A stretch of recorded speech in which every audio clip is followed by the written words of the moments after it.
Welcome to Live from the Living Room, a new production included with our regular weekly The Live It Today podcast with Greg and Stephanie Schlueter, where couples, families, and friends gather. Find our daily Live It Today reflections and podcast at Live It, standing for Image the Trinity, liveittoday.us. Partner with us. On with our program.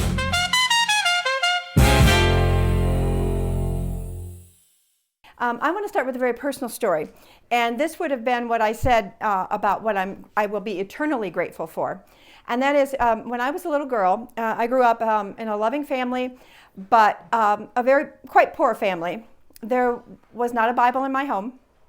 I think my dad finally became a believer. My mother never did, and had never heard of Jesus. I was about 6 in my memory. My older brother was 5 years older. We were outside playing one day, and there was a substitute mailman, and he saw us playing in the yard, and he stopped, and he asked us if we went to church, and my brother was older, so he was a little wiser, and he said, no, we don't, and he said, can you go get your mom? So he went and got our mom, and he invited us to a little church that was only a couple miles from our house, and it's Moline United. It was EUB at the time, and being that I was a very stubborn child, and my husband would probably say that hasn't changed, I begged and begged all week. I didn't know what Sunday school was, but I knew I wanted it. And if I cry, I apologize. I'm a very emotional person, but because I'm so grateful for this story. And so my dad agreed to drop us off at Sunday school the next Sunday. Drop us off. My brother... Alone. He did not go. He dropped us off. And my 11-year-old brother put me in my Sunday school class and then went on to his Sunday school class. I immediately fell in love with Jesus. Immediately. And 13 years later, I had perfect attendance for all those years. When I get to heaven, the very first person I want to thank is the mailman. That's the first person I want to see is the mailman. When I think about how my life might have been different if it hadn't been for the mailman, I don't even want to think about it actually. I went on to teach Sunday school classes and I was a youth leader and took mission trips with my kids, and all the ripples. And that piece of advice I didn't mention before I told you the story was, don't ever miss an unexpected opportunity to be a part of God's miracle, because it could have lasting ripples.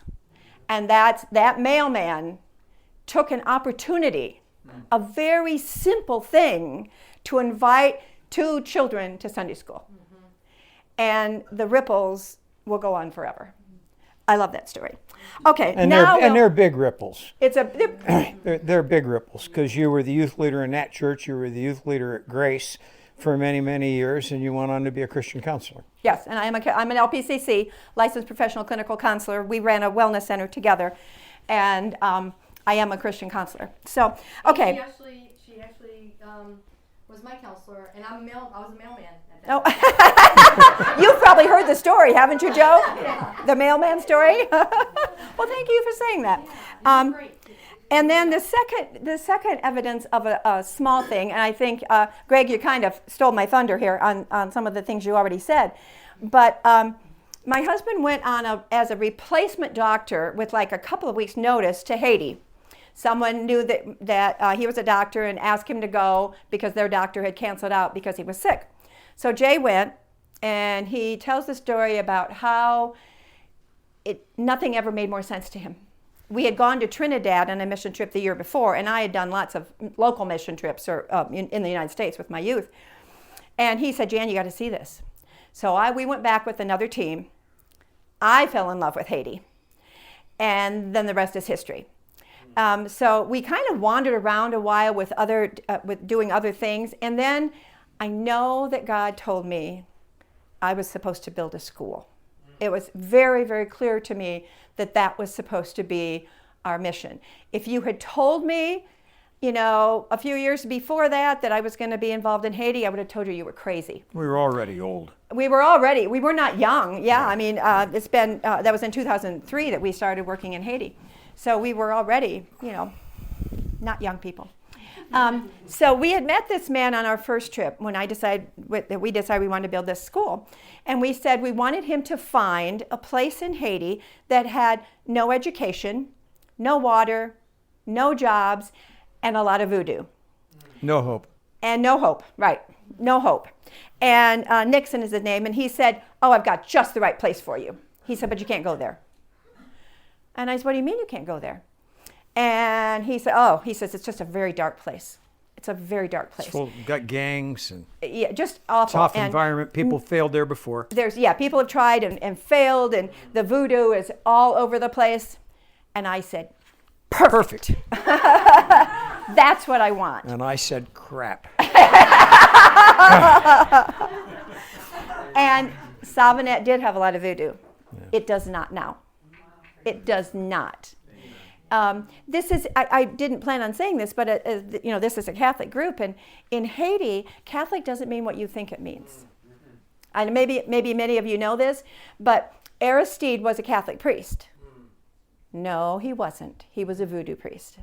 Matter of fact, the little airport that we go into was his drug running airport. He built it to run drugs. So there are actually 3 kinds of Catholicism in Haiti right now. There's the voodoo Catholicism, there is the Roman Catholic Catholicism, and then the most common form of Catholicism is a combination of the two, where they don't believe in the voodoo tenets anymore, but they believe in some of the traditional things that voodoo does. So I always tell when we have Catholic people that go with us, we are not Catholic, but we always say, be careful that you say you're Catholic, because they may think that you're voodoo. But we have no voodoo. We had planned on building a little school with K through 2. We now have a school with over 440 kids, and we have added grades. This year, we are graduating our first high school class. So we're thrilled with that. And we will have had our 20th year anniversary of the school opening this coming September. Want to celebrate somehow. And this all started with a very little thing. God said, build a school. Okay, I guess we can do that. But I also think the most important part of that story is that we didn't build the school. It's God's school. Jay will talk about that later. But it's everybody that did it. I mean, it was people saying, we always laugh about, I came back from Haiti and told our congregation, we're going to build a school in Haiti. And nobody said, oh yeah, right. People just started giving us money. So there are hundreds of people that built the school and everything else in Savanette. And I will always be grateful for all those people who have stepped forward and help us accomplish everything. We have a lot more than a school, and he'll show you that in just a minute. One other thing I want to say about the school, because you'll see his picture. I'm never getting the mic. You'll. I don't believe that. I'm used to this. No, if you know Jay, you'll know he'll get the mic. Wake me when you're ready for me. Yeah, you're next. I just wanted to say, because you're going to see Brad Reddick's picture up here. The school is called the Brad Reddick School.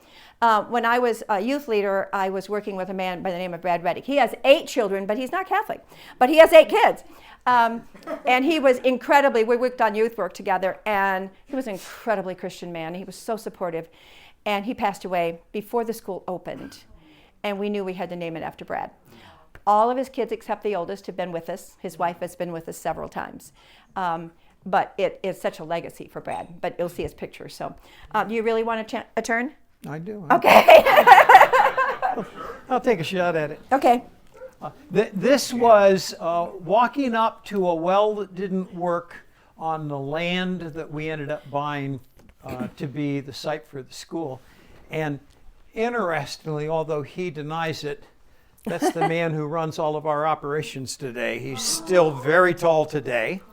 He does not remember being in that picture. Jan and I know darn well. Oh, I know. It's fan. It's fan. There's no way around it. But don't miss, they're all little ragamuffins.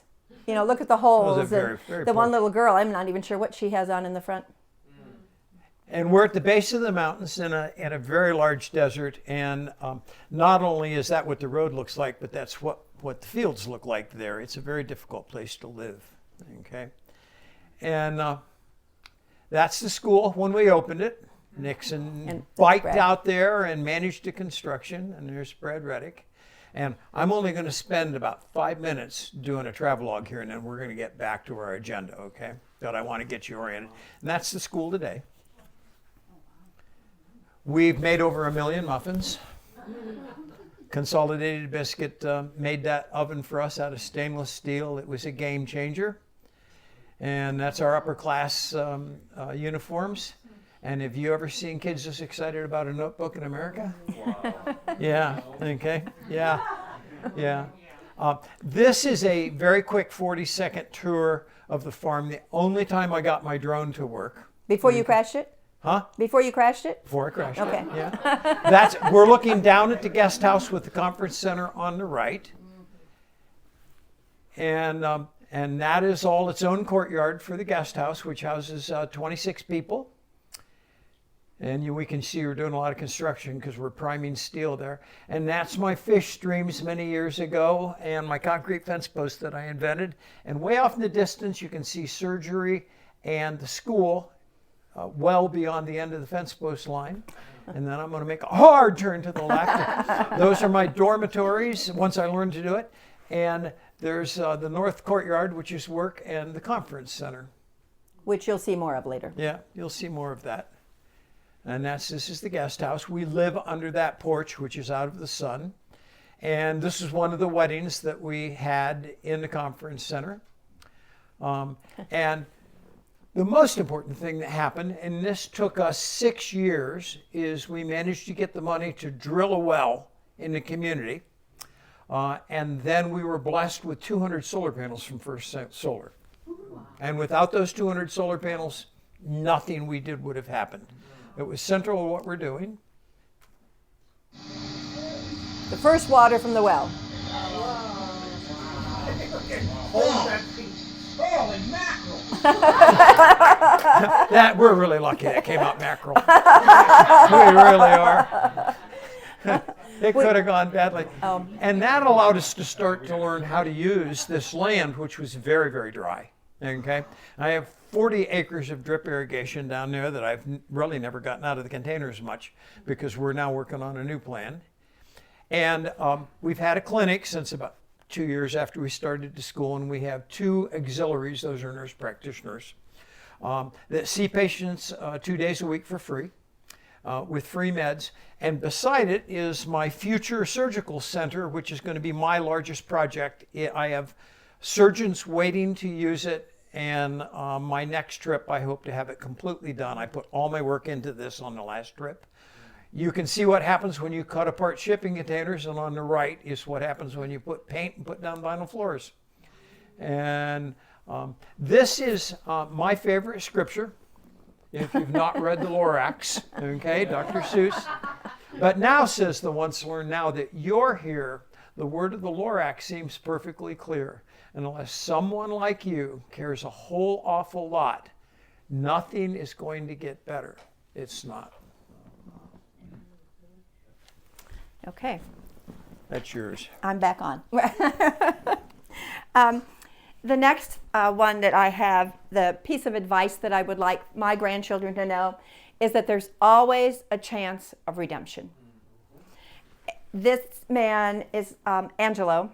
They call him Black. Oh, this is my story.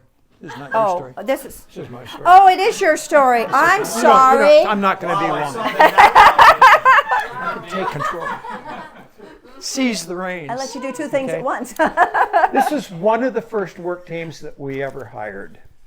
And we had a deaf-mute security guard by the name of Pizzo, who died last year from lung cancer. He's a dear, dear friend, and he was very good at his job.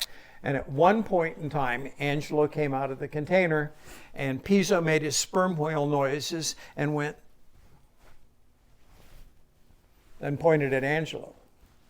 And so I took Angelo and walked him over to the administrator, away from everybody, with my translator, who was Nixon at the time, and sat him down and said, "Empty your pockets." And out came my screwdriver. And he was just horrified. And I said, "I'm going to pay you through the end of today, and you go home. And when I come next time, I'm hiring you again.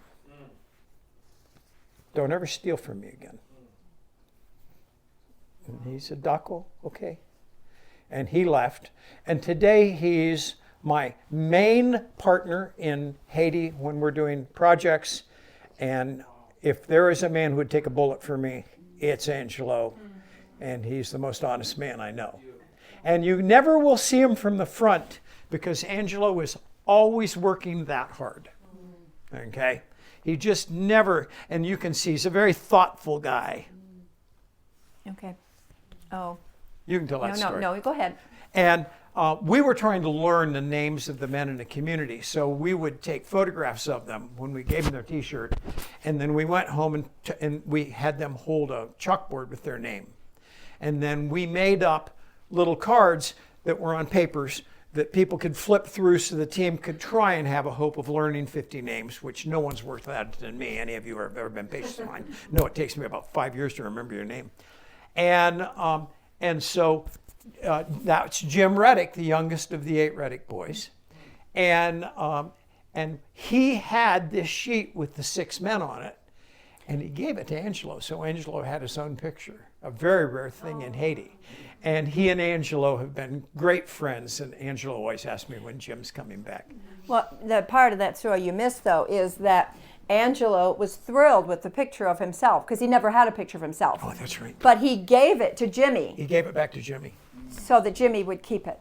Aww. And I thought, how wonderful. I just thought of I am on next, right? Yes, I am. I can talk now? Mm-hmm. Okay. You can tell neither of us have trouble talking. The one thing I didn't have planned, but as he was talking about the screwdriver, when you go with us as a team, I always tell you to make sure you don't leave your camera out or something valuable. What would you do if your children were starving to death? Would you steal a screwdriver that you could take and maybe buy enough rice to feed your child for the day? It's a tough question, isn't it? It's a tough question. We know it's wrong to steal, but it would also be wrong to let my child starve to death, wouldn't it? I mean, these people have so many stories like that for sure. Okay, the next one that's redemption. Joanna's on the left is my best friend down there. She's my right-hand man. She takes care of me. We text all the time. She doesn't speak English. My Creole's not fabulous, but we can make ourselves known on texting. Her husband is Philippe. Philippe, and I didn't know it until not too awfully long ago, was the snake man, the voodoo snake man in the community. And I knew there was a snake man, but when I met Philippe, I didn't realize that. What does that mean, snake man? The snakes first time are I important met him, in voodoo. Snakes are very important in voodoo. And of course, it goes all the way back, even in Christianity, right. to the devil, for sure. But there are big snakes down there. Not many. I've only seen the one I saw with Philippe. But it's about maybe that big around and it's a rat snake. 6 to 7 feet There are long. no venomous snakes in They're Haiti. not venomous. But he would have it around his neck, and it gives him power because people are afraid of it. And that if he can have it around his neck, it shows that the snake's afraid of him. He's not afraid of the snake. That's why it's a voodoo And he owned a practice. dance hall right next to our farm. Yes, right. His wife is a Christian. They had two children together, and Philippe, after we got there, became a Christian. And then decided that since he wasn't married, God mandated him to actually be married before God. And so Philippe is another one of those that you'd trust with your life. It's hard to imagine that I trust the snake man with my life, but I do. Another amazing story of redemption. And I could tell many, many more stories about redemption in Haiti, but Jay wants his turn now. Okay. Is it? You've got the video now. Oh, I'm sorry. That's the wedding. Wait a minute. Go back to the wedding. Right. I didn't talk about this is the conference center where Joanna and Philippe got married. Jay was the best man. I was the maid of honor in their wedding. And you'll notice that there appear to be 2 brides. Yes. In Haiti, you have a thing called a queen, and she's also in a wedding dress. Mm-hmm. We have a wedding shop down there with hundreds of dresses. Yeah. And that's our conference center, and we decorated it. And you can't see it in this picture, but I made, a a rabbit cage into an arch. You have to be very resourceful in Haiti. Oh, that's right. You come after my video comes next. Okay, number 3 on my piece of advice is, if you think you're in control, you're not. God always has the upper story. And I love Proverbs 16:9. A man's heart plans a course, but the Lord determines his step. Which I like to shorten to. Yes, Jay has it. Man plans and God laughs. Right, that's Jay's version of that. Yeah. But we have found out time and time and time again that what we think we're going to do in Haiti is not God's plan. For instance, we never planned on a high school. We planned on K through 2. God had bigger. We think little, God thinks big. I say I live in fear of waking up in the morning and Jay saying I have an idea. Because I know it's going to be a lot of work. It's going to be and then he'll probably, with God's help, we'll pull it off. Sometimes, not always, but sometimes. I have to say before this group that the most transformational point in my life was Christ Renews His Parish. Okay, all of you can appreciate. Has anyone done Chirp? Ah, cool. The St. Rose was, you kind of ran out of Catholics. You'd been doing it since 64, okay? And apparently the Pope said you can go to the heathens, okay? And St. Rose came to Grace Methodist, okay? And we were every 6 months doing a turnover, 25 men, and I was in the 5th group, okay? And my group was the best. And I've heard many men say that, no matter what group they were in. And went on to be many of my very best friends. And many things that I was unwilling to recognize came into my life right about at the time that we had built the school and it was succeeding and the money had dried up. And I was very angry at God. One night, as I went to bed very angry, not having any idea what I was supposed to do, and it was Saturday night, I went to bed, and in retrospect, like Samuel, I realized that God spoke to me 3 times. I only remember the third one. The first 2 only come into my recognition when I finally recognized that God finally needed to get a little loud to wake me up at 5:30 in the morning. And it was very simple, and he said, "You need to trust me." And my answer was typical of Jay and very skeptical. And I said, I'm glad to see that you're going to run my school underground because I was feeling very responsible. That was my response. Okay? Just saying. Okay? That was Saturday night. Monday at 3, I went out. We had not seen a check for weeks. And Monday I went out. And there was $11,000 in checks to MIA, all predated to when he spoke to me. Wow. And my thought immediately was out of Bruce Almighty. Now you're just showing off. Okay. And you thought you were in control, didn't you? Yeah, I thought I was in control. Yeah. And having been mostly retired from practice, that's a joke in my life, and everybody who knows me as I keep trying to retire and it doesn't happen over and over again. But I am slowing down enough that I've been able to do a lot more prayer and reflection, and I'm much better at hearing that small, quiet voice. And that is the greatest blessing I've had come out of this. That was necessary for us to watch these kids continue to get around the corner at the school because it was going poorly. And just about that time, I had a couple tests coming.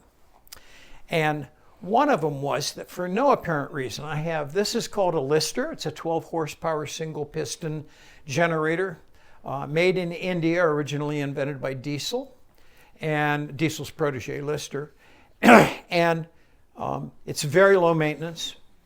And I had 3 of them, and I had plans for them, and I was hanging on to them like they belonged to me.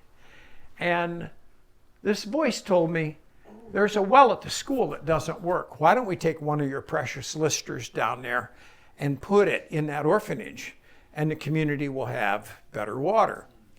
And that happened in November. And in December, the worst drought to hit Haiti started. And every well for 15 miles went dry, except the one that was running off of that lister. And this is what the field outside the orphanage looked like from early morning until late night. Every day, what's missing from this picture is great big bowls.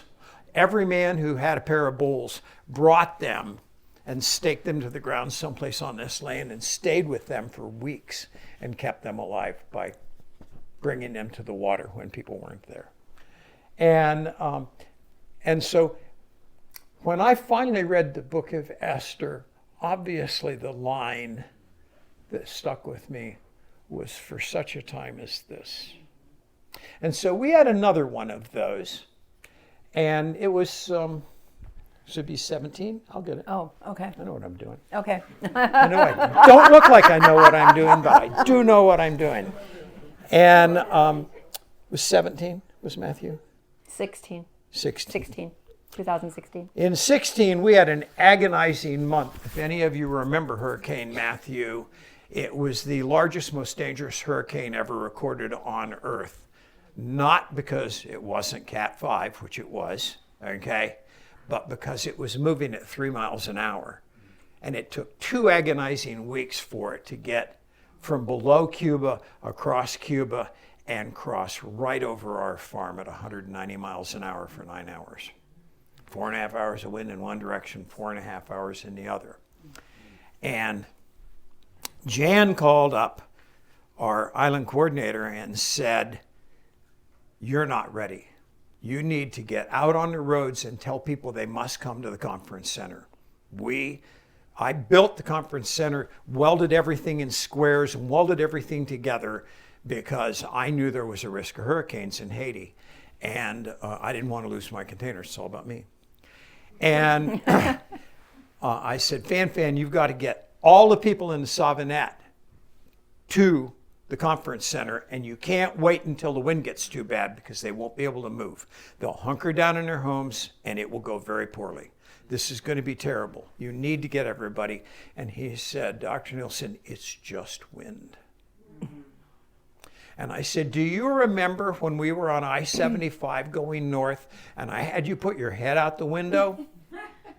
He said, yes, I remember that. I said, that was 70 miles an hour. This is 190. And he went, oh. And he did. And we ended up not losing anybody in the Savanette. And we only have a picture for when people first started to show up the night before. Some people really believed him. They came right away. And we filled the containers. All the containers were filled with people who ended up living in them after the hurricane was over because no one had any homes. And then we went on to feed everybody in the community for weeks, 2. Something like that. And then it started being only the elderly, the children, and the pregnant. And eventually we kind of tapered off and quit making rice. But we fed everyone for a long, long time. And Grace United Methodist pretty much funded all of that internally from one church. I'm on. It's yours. That's me. That's me. For such a time as this. You thought you built the conference center for conferences. Yep. Silly you. Yep. God always has a better plan than we do. Another, for such a time as this little boy, on every single trip that we go on, even if we don't have a medical team with us, there's medical emergencies. On this trip, this little boy, we seldom see a motorbike dropping off kids, but this, I think it was his uncle, was in town and dropped him off at school, but he got his leg caught somehow in the motorbike. And we did have a doctor with us on that trip besides Jay, and his foot was hanging on by a thread. Only by the Achilles. The only thing that was attached was the Achilles. And so I have a bead program that the women make. Actually, I have on a Psalm 23 bracelet, but we collected magazines. So I ran back to the house and got magazines. We stabilized this young man's leg with magazines and then taped them together and then got him to a hospital. He is walking fine today. If we had not been there, that young man would have lost his foot and would never have walked again for such a time as this. He wanted us there at the right time. And there are many of those medical stories that we could go through. Okay? One of my favorite stories, I'm going to try to make this quick, and I'll try. That'll be simple. I'll try really hard not to cry. This is Patrick. On my very first trip, this young man was living in a chicken coop behind a missionary's house. And he would clean your shoes when you got back. He never ate with the family or with our team. But we fell in love with Patrick.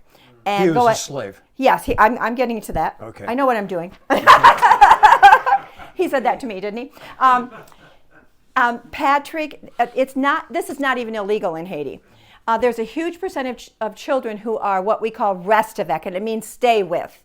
They are children who are often sold into slavery.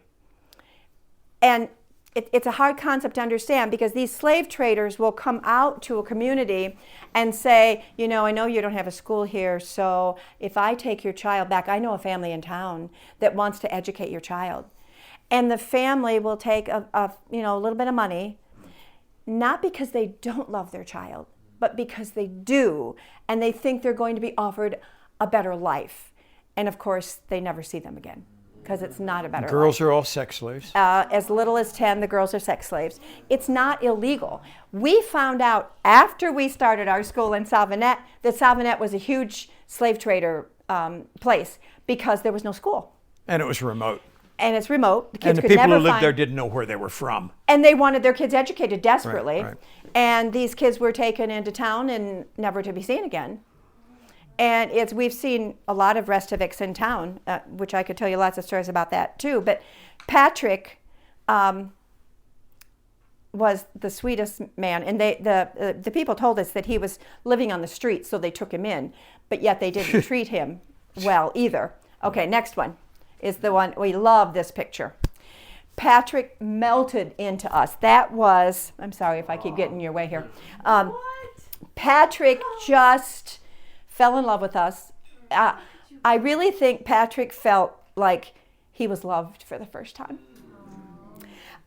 We were prevented from seeing him for a while. And when he got a little bit older... This team did not like our relationship with Patrick. We put him in school. They couldn't deny us that. But they wouldn't let us see him when we went back on trips. So when Patrick got a little bit older, he found ways to sneak out to see us. And we would take him out. There's a little restaurant in town, and we would take him out. And he would get, up until he was probably 18 years old, he would get as close to me as a human being could possibly be. Love Patrick. For such a time as this, the next picture, on this trip, we have paid for his little apartment for years. He came to us on this last trip. Go ahead. This is Patrick today. Notice the keys around his neck?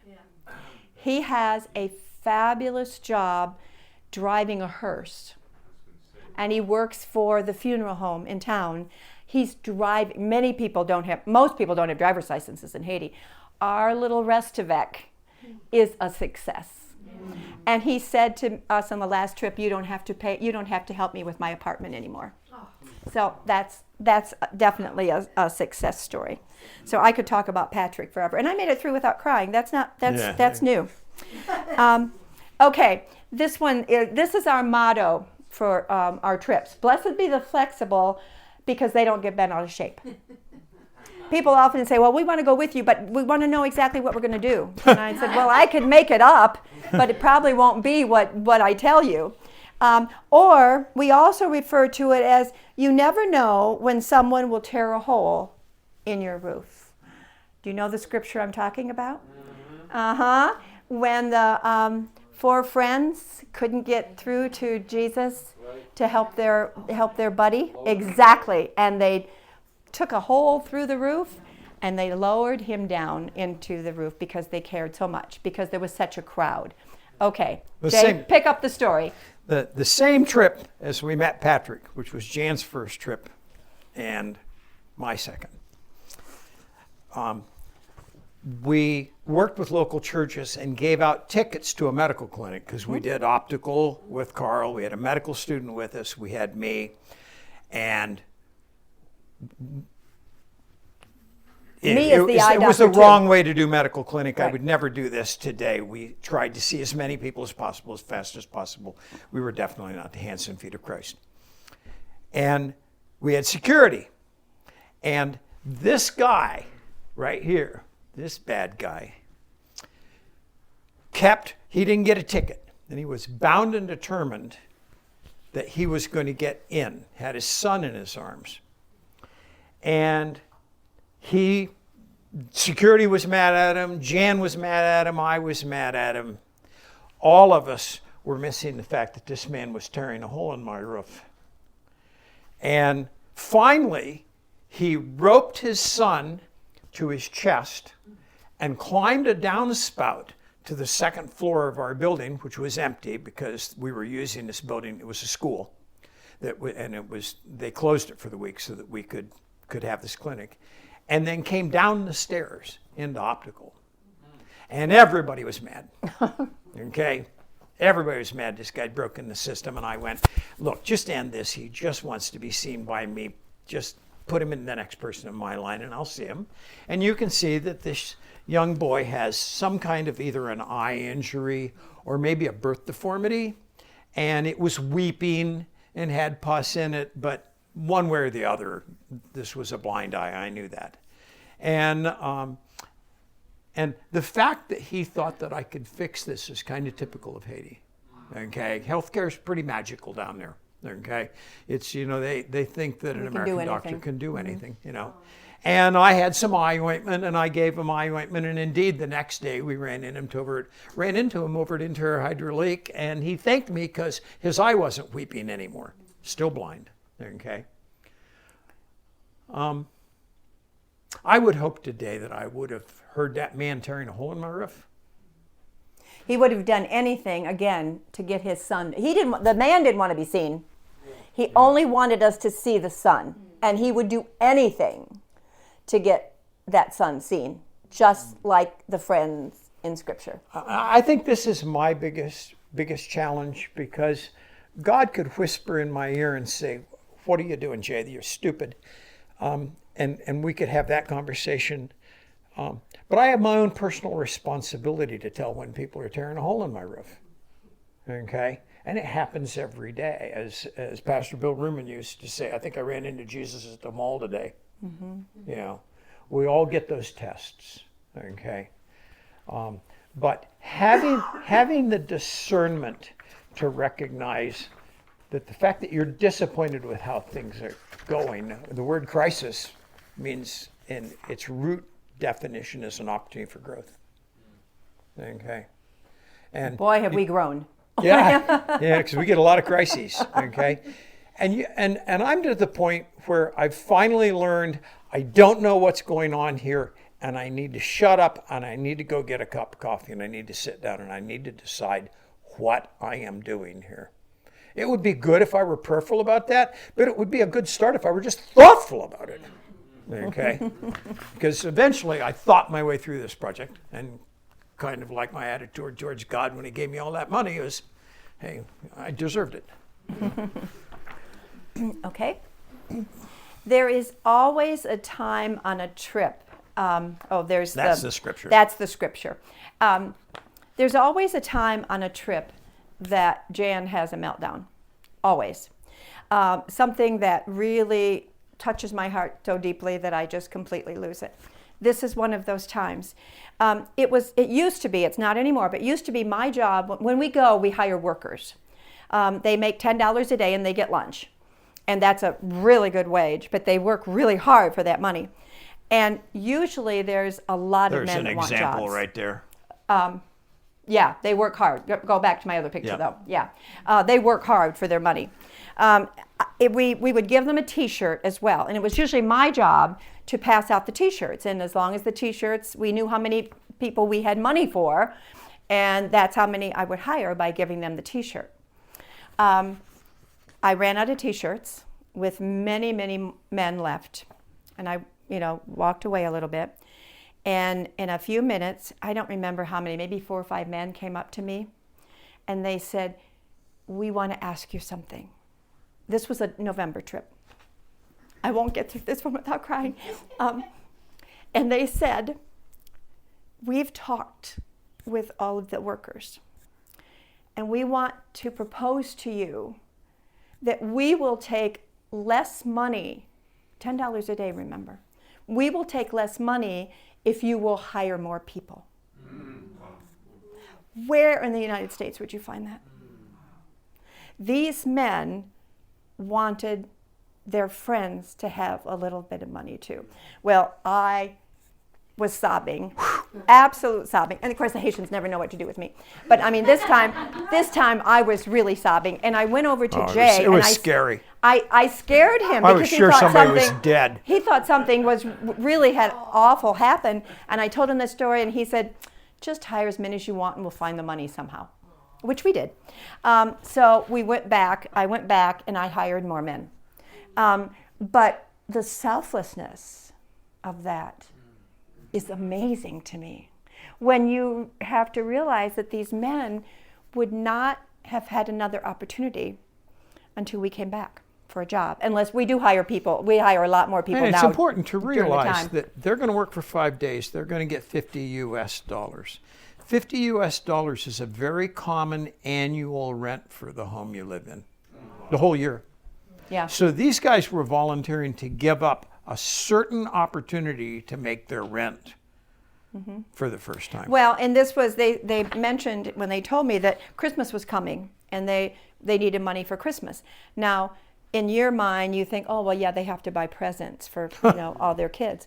No, the way they celebrate, the Christian community especially, the way they celebrate Christmas there is they will go to church and then they come back home and they have a bigger meal than usual.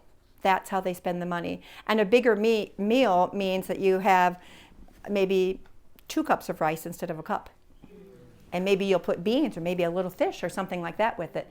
That's what they wanted their friends to have. They're not going out and buying Christmas presents for their children.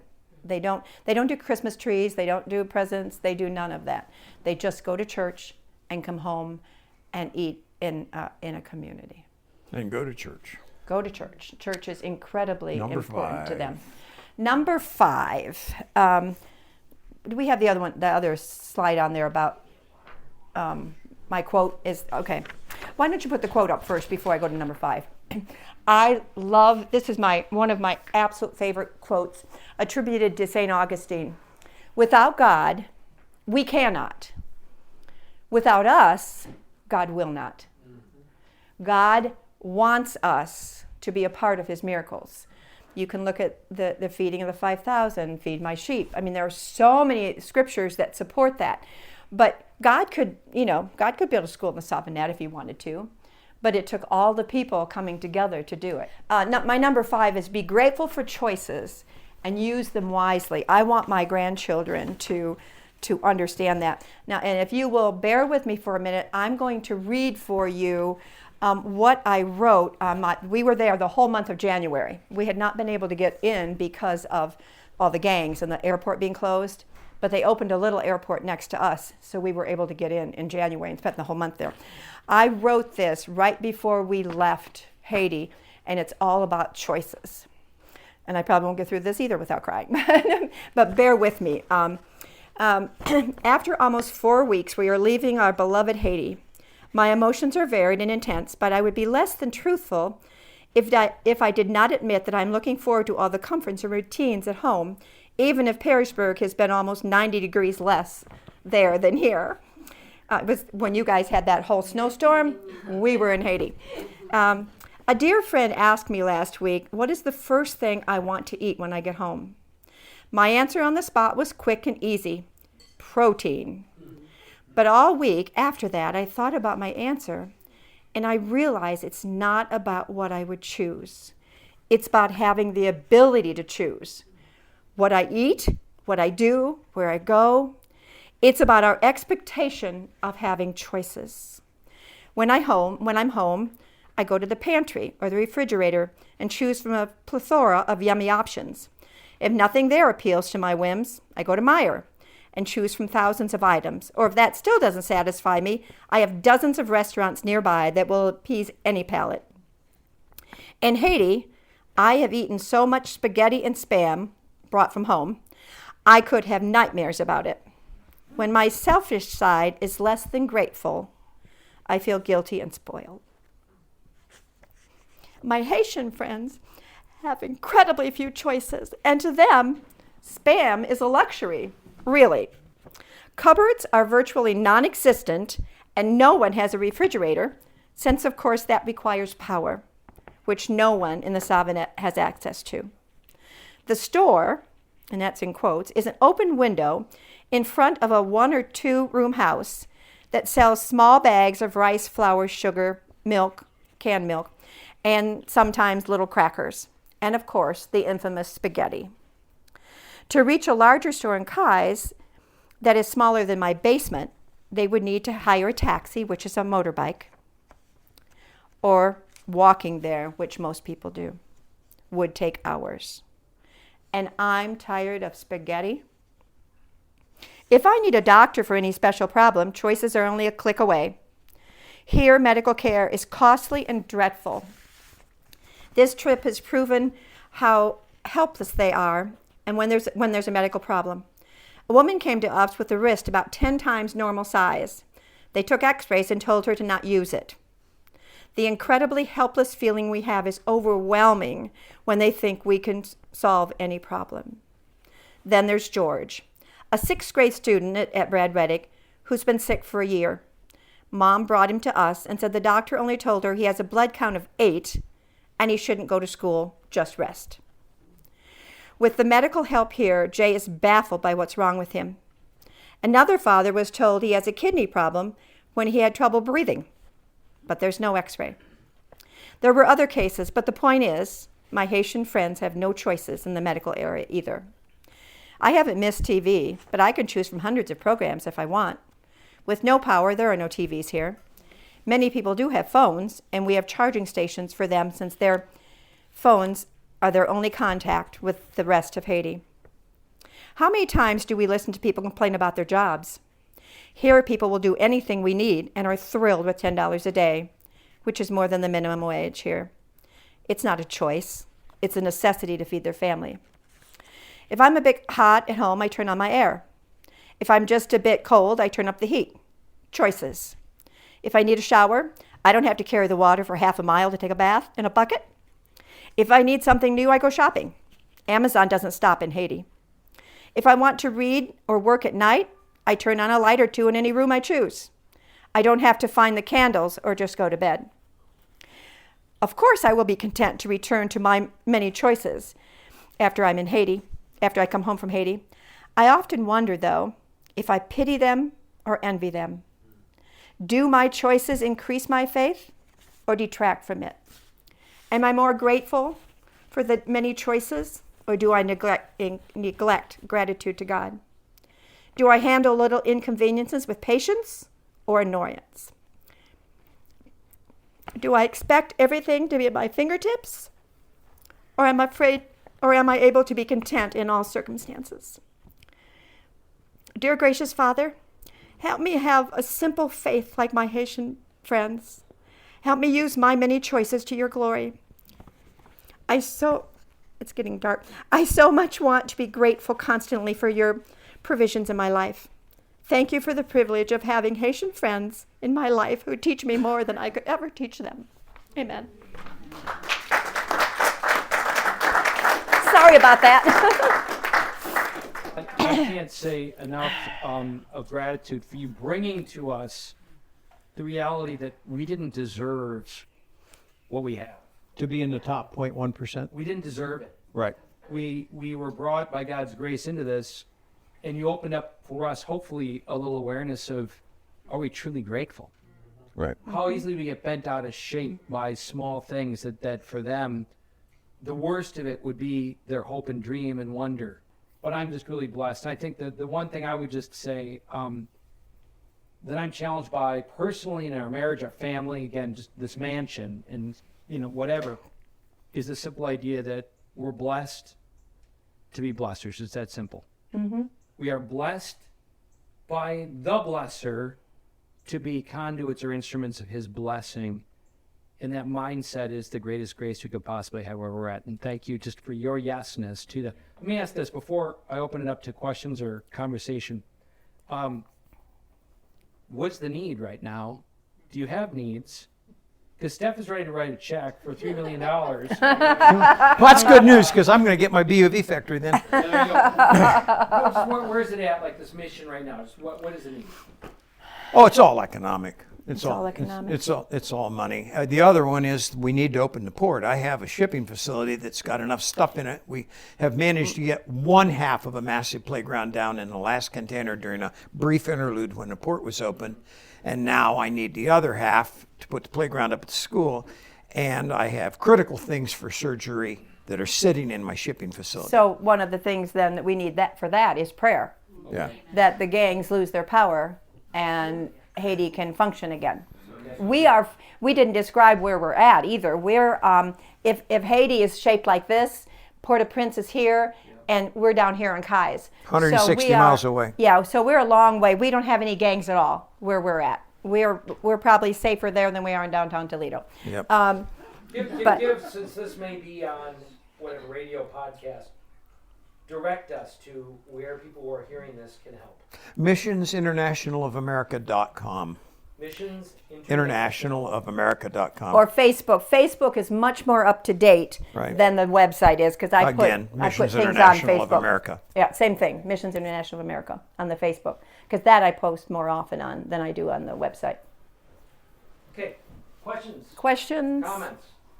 About 2002 or 2003, I met a Catholic priest who worked in Haiti. He said he worked in a place that was about the size of a football field and they had, I don't know, like 100,000 people. It'd be Port-au-Prince, someplace. And he showed I was so moved by this guy because he showed a picture of a girl that he had taken care of. This is repulsive, so guard your ears if you want to hear it. He found her in a ditch being eaten by pigs when she was a baby. Oh, goodness. So it was a 12-year-old girl that he showed us a picture of. She didn't have a foot. When he got to her, It's more common. Rats are more common. I was going to say rats are very common to eat Babies. Eat babies. didn't have anybody to take care of her baby, so he just left the baby in a ditch. And he could hear her crying. And so he saved her from that fate. And then he showed me what the people were eating, which was bullion cubes mixed with Maggie. Mm-hmm. the mud cookie. Never forgot that. Yeah, it was profound. Mm-hmm. So, anyways, I mean, started by talking about this football field full of human beings living in boxes. But we are very fortunate to be in the Savanette because we're out in the country and it's very rural. Now, they don't have some of the things you do have in town, but we also don't have the problems that you have in town. It's very peaceful. We don't have the burning trash. Peaceful. We don't have the roosters. We have the rats. I'm trying to fix that. We have the don't rats. have the rats. We don't have the crowding. We don't have the traffic. We don't have the trash on the ground. Right. We're in a vacation paradise. Well, one of the things we didn't say is the guest house. He showed you the guest house, but where we live when we're there is in a container. Best place I've ever stayed. I've stayed in almost everything, but the container, rats don't get into the container. We have screens on the window from the container, so we don't have bugs. We do have power at the compound, at the guest house, because we have all those solar powers, but there's no power anywhere in the community other than that. We have a Christian radio station, by the way. Oh, yeah, we forgot about that. It's been up for about 8 years. I mean, it's just because I haven't seen or heard from him since, but it was very profound. I would definitely believe the story for sure because we've seen. He came to. I asked him to come to my work to talk before he left town because he was at our parish and he was just he was doing a fundraiser, and I didn't expect that night. I didn't know he was going. And then afterwards, I just said, "Hey, can you come by if you're stop by work and work at a school?" I was like, maybe you can talk to some of the kids at school and stuff because. I mean, it was when I saw the picture of the girl without a foot and he explained what happened, I was like, you got to be kidding. We think we're blessed to be in the Savanette. Oh, yeah. I mean, our people are healthier. When we got there were lots of kids with orange hair. And just drilling the well and giving everybody in the community albendazole one time, and all the kids got taller and all the orange hair went away. People come- Water's key. These people were all drinking river water, which is sewage. And they still And they were come for walking miles. a couple miles to get that river water. But they still walk. I mean, they'll come from a long way to drink our water. Because we drink the water out of our faucets and out of the well, too. Because it's perfect. We test it all the time. But, yes, Joe? So I have a question. So you were talking about power. So your place has power. So, and every other place around you does not. So at nighttime, do you leave your power on? Our Until power, the batteries go dead. Until the batteries go dead from the solar About 2 system. in the morning, everything goes off. Yeah. Yeah, because Yeah. they're running off the Sometimes. batteries after Sometimes sunset. it lasts all night, but usually it goes off about 2 Depends in on the how morning. much work we've been doing. Then the fans go off, and then it gets hot. So then I want to thank you too for their ending your story in the letter that you wrote. I think that was just amazing, and it makes you think, of what we have, and we should never be complaining. When I leave church there, always, I envy them. They're not going to Bob Evans afterwards. They're in no So hurry. they don't care if it's a 3-hour service. Yeah. And my favorite part in the service is everybody. It's prayer time. They're all standing. They all have their arms in the air, and they're all praying out loud, but in their own personal prayers. So it's this Murmuring. cacophony of noise, Cacophony of prayers. and the Spirit is just overwhelming. And that's when I go, I don't see that at home.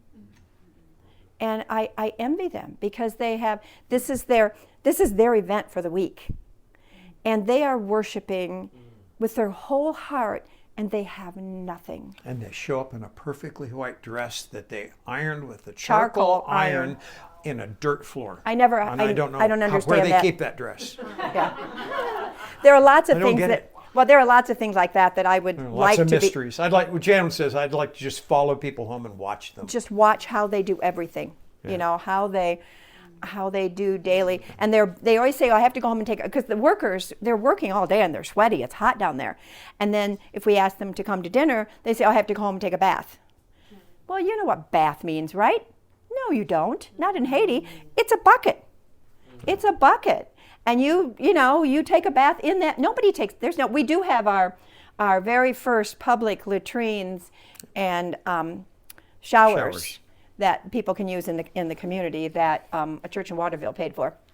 But there's so many things that you go. One of my favorite things to do is to talk to groups of children because they get it.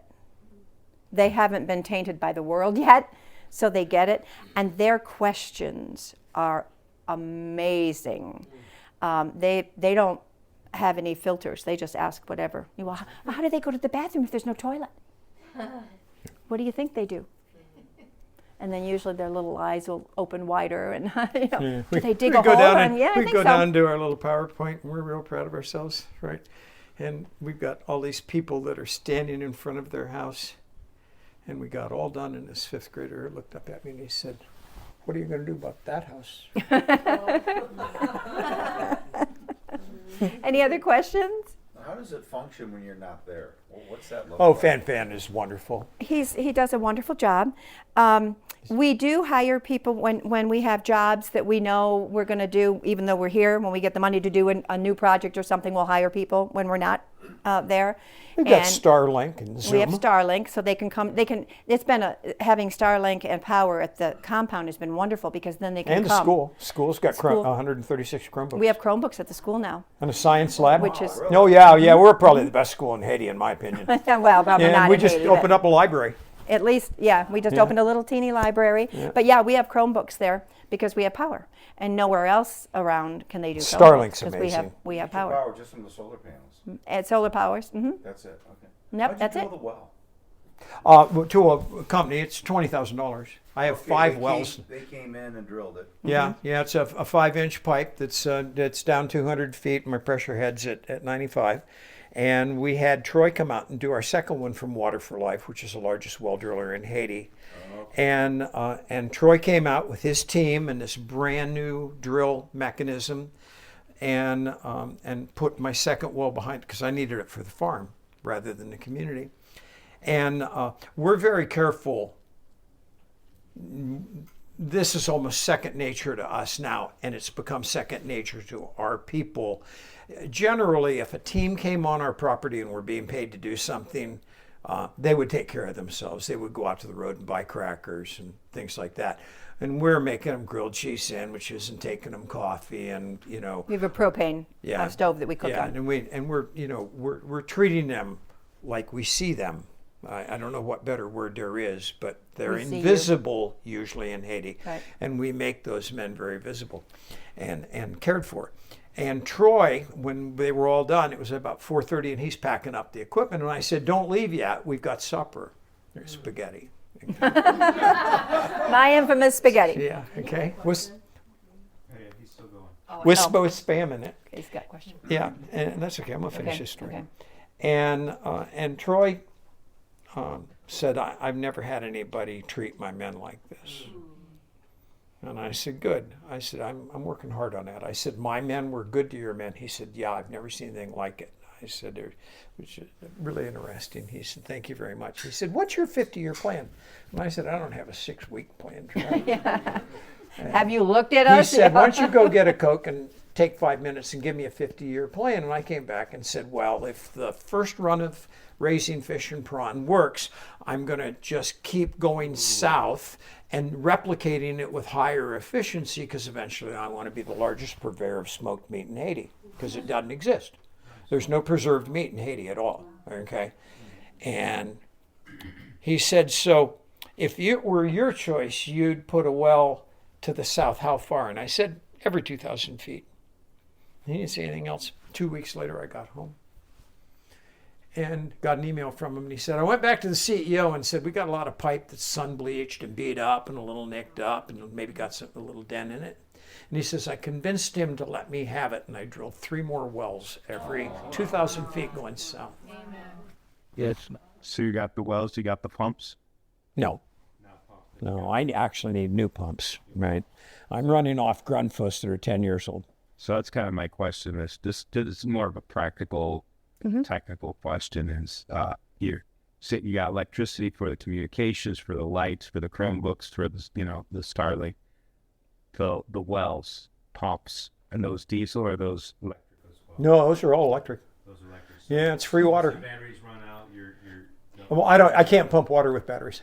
Say how are you pumping that then? Yeah. Well, I got 200 panels. Do the math on it. I only need 30 at the school to get high flow. Well, and if we have, no sun for a while, Yeah, if we have no sun, then we can hook up the generator. we get out one of the listers, and it's 7,500 watts on 220, which is what the pump really wants to see. Is 220, not 110. And it'll blow water. If I can get the new well from RSV in California that does all of the people in the Napa Valley, I'm changing my pump system, I will get 136 gallons a minute for my solar. So That's a lot of water. But otherwise, you need diesel to run it, or you run propane? Rarely. If we get a long run of bad weather, the guys will fire up the diesel, and we have the two systems, the community and the farmer connected with back check valves. And if I fill my tanks and they have none, it flows the other way around. So so you got diesel to power generators, which power the pump. Yeah. Got it. Okay. Thanks. Anything else? What's the language? You mentioned Creole. Is it Creole French? It's Creole. Creole is what I consider smashed French, because Creole, it was a slave for the French people that were there. They were slaves, and so they weren't allowed to learn French, but they would pick up some of the words. So some of the nouns, especially, are similar, but some of them, like an example, bonjour turns into bonjour. They drop off lots of letters. There's no conjugation whatsoever. So you stick a simple language. If you want something that happened yesterday, you stick a "te" in front of the verb, and then it means it already happened. It's a very, very simple but still difficult language, because they smash everything together. And they talk really fast. It's fun. It's a fun language to learn. Yes, ma'am. Okay, I know this could be a long answer, but so I remember a long time ago, his parents know you, Roger, Charlie, William. Oh, sure. So I just remember hearing whenever y'all started down in Haiti that this great doctor is leaving America and going to Haiti. And I remember being a little devastated because I was hoping to like become a little patient of yours. Like everybody else. We had some interviews with a couple of our kids and, you know, blah, blah, blah. So anyways, my question though, so what happened that you decided, where did Haiti come from? If you're That's a good story. what happened? Well, a good friend of mine, Fred, stood up in church one morning and said, "Lord told me in prayer last night that we're not supposed to just give money to UMCOR, the United Methodist Committee on Relief, and let them do the mission work. We're supposed to put a team together and actually go do something as a church." And 17 of us went. I led the medical team, Jan led the VBS, Fred led the team, and we went to Trinidad, a second world country with curbs. That's my definition It of a was second not a world third country. world country, Had right. curbs and drains, okay? And McDonald's. And McDonald's, yep, and Colonel Sanders. And it was a great experience. It was phenomenal, and we really had a lot of fun. And I came home and threw my hat in every mission ring I could find going, I'd like to go on a mission trip, and nothing happened for a year. Nothing. I mean, if somebody did that to me, I'd seize on that opportunity. And I mean, God just denied me, okay? And one night, this man called me and he said, "You don't know me, my daughter works for you, has worked for you for many years, Kelly. And my name's Wilson, and I've had an orphanage for 17 years with 200 kids in it and 1,200 kids in a school, 16 grades. And we have our first medical trip ever, and we're leaving in 2 weeks. And the ER doc that was going on a trip from Alaska ruptured his appendix last night. Could you fill in?" And I went, "Wilson, I've been to Trinidad. Okay, this is Haiti. This is something you do with people who have a lot of experience." And he said, "You're an ER doc for 27 years, and I know your skill set because my daughter works for you. I know you can do it." And I said, "Well, let me pray on that," which meant talk to Jan at that point in time in my life. Just being honest. Didn't pray on anything. He didn't have a mailman.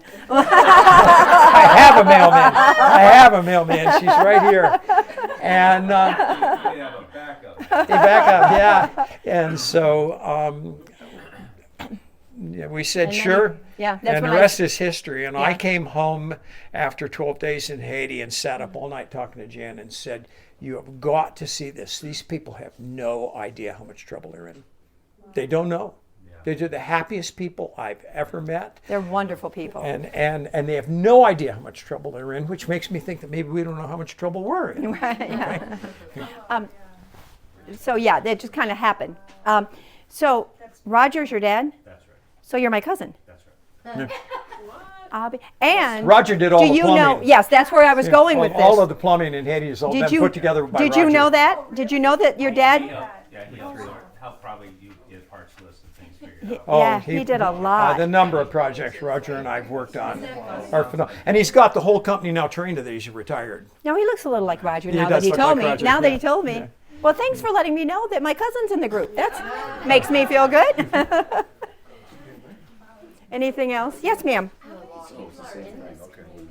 I'm sorry? How many people are in this community? About 3,400 and about 340 homes. About 10 people to a house on the average. And a little teeny tiny house. We didn't know that until the earthquake. 5 years after the Hurricane Matthew, we were the epicenter of the second largest earthquake ever in Haiti, and every home in the community was damaged. And Jan and I were down there in 3 days, and the church came up with a bunch of money again, and we went down and bought 2,700 bags of cement, 100-pound bags of cement, and put men to work digging sand. We can dig sand, and we just got 40 mason teams. And I only pay them half what they usually make, but they get to work forever, so they don't care. And we went in and we saved 129 homes. If this conversation moved you, share it. Invite someone into it and journey with us. Find the daily Live It Today reflection and podcast again at liveittoday.us. That middle it is to image the Trinity. It's the ultimate aspiration of our souls, without which we'll be languishing. So again, liveittoday.us. And if you believe in this mission, we do invite you to please consider partnering with us.